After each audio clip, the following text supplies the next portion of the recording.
Dar el do de pecho. Se llama do de pecho a una de las notas más agudas, y una de las más difíciles, que puede alcanzar la voz del tenor, porque supone la gente que la extraordinaria sonoridad de dicha nota era emitida desde el fondo del pecho, de la caja torácica. Se emplea cuando alguien da lo mejor de sí mismo en un esfuerzo supremo para lograr algo. Aposta. Se llamaba posta o postas a los grupos de caballos que están apostados, colocados cada 2 o 3 leguas para relevar, cambiando los tiros, a los caballos que ya corrían cansados. De ahí la palabra correos.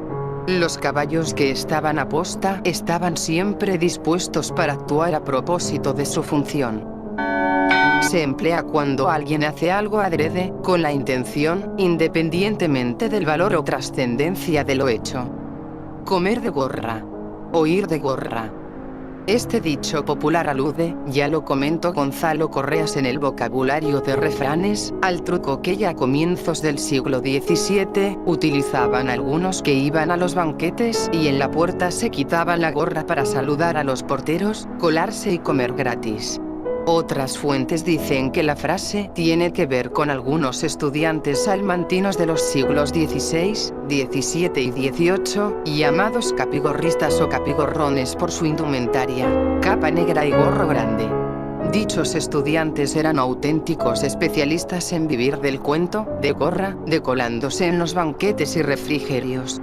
El significado de gorrón se deriva del giro de gorra.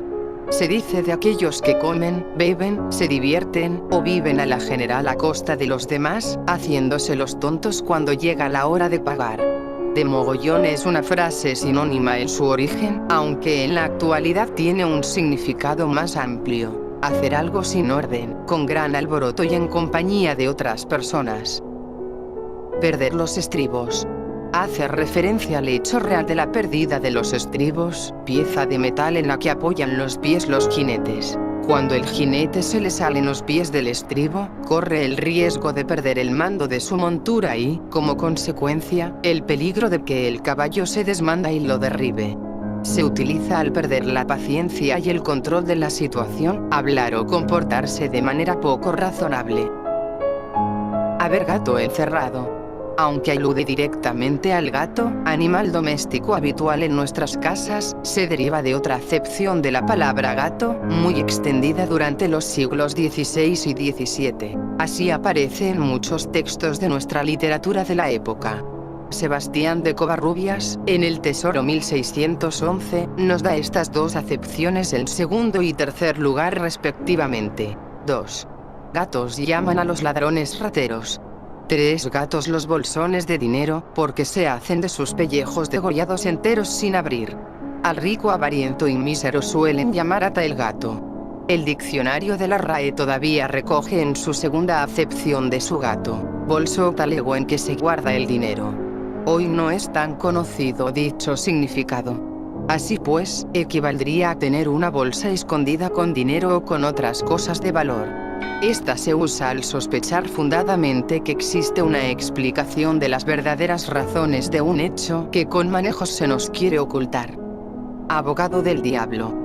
El abogado del diablo, también llamado promotor de la fe, es la persona que, en los procesos de beatificación y canonización de la Iglesia Católica, trata de indagar y exponer todas las dificultades u objeciones posibles para que se produzca dicha canonización. Busca impedimentos, testimonios contrarios a las supuestas virtudes o milagros de la persona a la que se intenta canonizar. El abogado de Dios, designado por la Sagrada Congregación de Ritos, expone todos los argumentos favorables que benefician la persona objeto de beatificación o canonización. El escritor australiano Morris West, Melbourne en 1916, publicó en 1959 una extraordinaria novela sobre el tema, precisamente titulada El abogado del diablo, que ha sido llevada al cine. Promotor de la fe.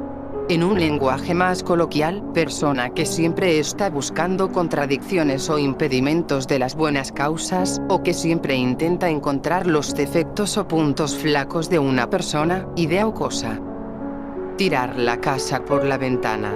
Procede de la costumbre que había en España en el siglo XIX, el agraciado con la lotería tirase por la ventana todos los muebles y enseres viejos de la casa, dando a entender con esa alegría desbordada que se iniciaba una nueva vida. La lotería fue instaurada por el rey Carlos III en 1763. Las primeras oficinas estaban en la plaza de San Ildefonso de Madrid. El sistema actual de sorteos periódicos con décimos aparece en el 1812 y sigue siendo los niños del colegio de San Ildefonso los que cantan los números.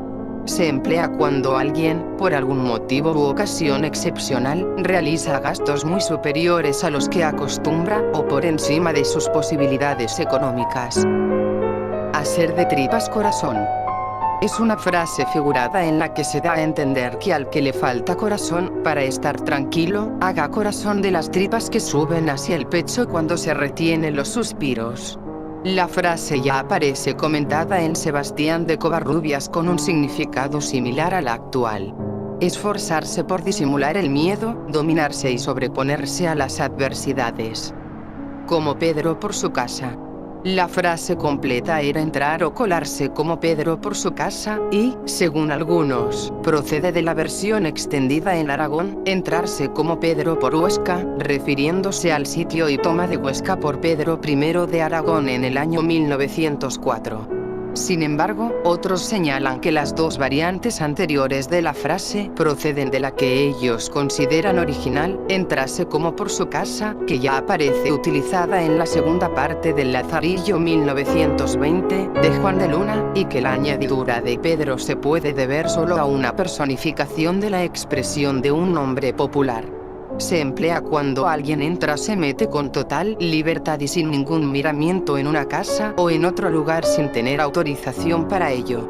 También se dice de la persona que actúa o se desenvuelve en una situación o lugar sin tener ningún problema, como si estuviese en su casa. Dormirse en los laureles. El laurel es un arbusto que, por ser de hoja perenne y estar consagrado en la antigüedad a Apolo, dios de la belleza, de la juventud y de la poesía, se utilizaba para coronar a los poetas, a los atletas vencedores, a los generales y emperadores.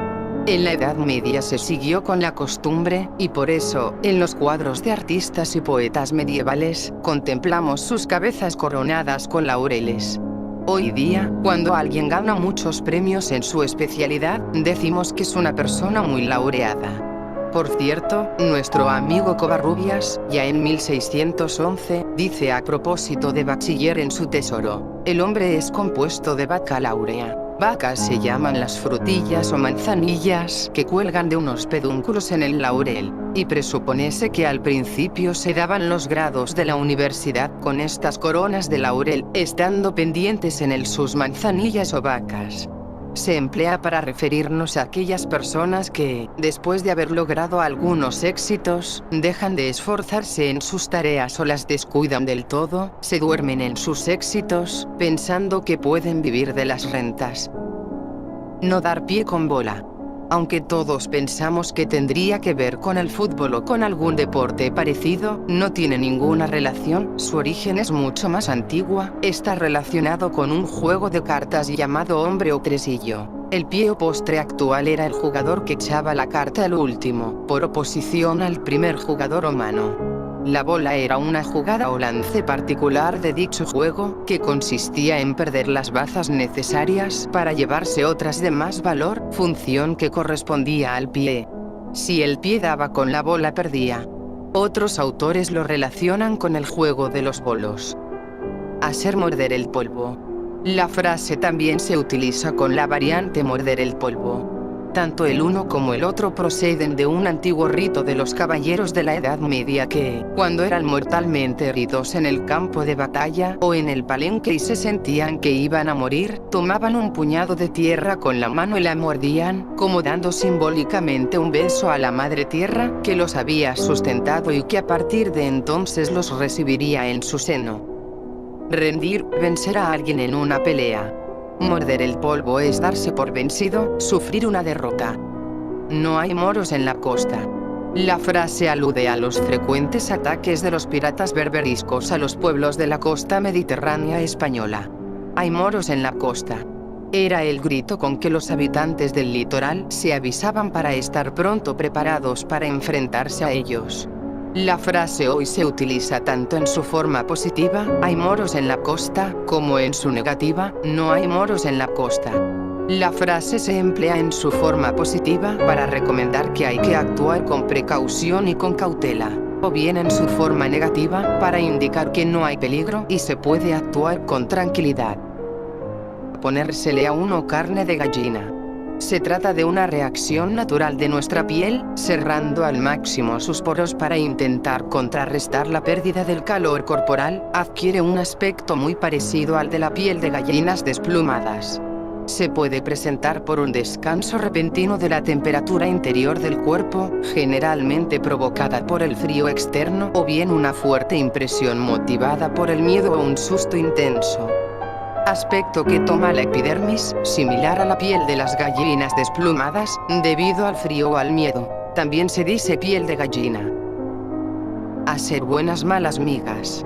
Las migas eran una comida típica de los pastores en Castilla y León, Extremadura y Castilla-La Mancha. Sus ingredientes son pan muy picado y luego humedecido con agua y sal, rehogado en aceite muy frito, algo de ajo y pimentón. José María Iribarren, en El porqué de los dichos, cuenta esta anécdota. Recuerdo una postal que vi en mi infancia, y en la cual un pastor baturro le grita a otro que aparece a los lejos: ¿de qué pan migó las sopas? ¿Del tuyo o del mío? El que está más lejos le responde: migalas del tuyo, que con el aire no se oye.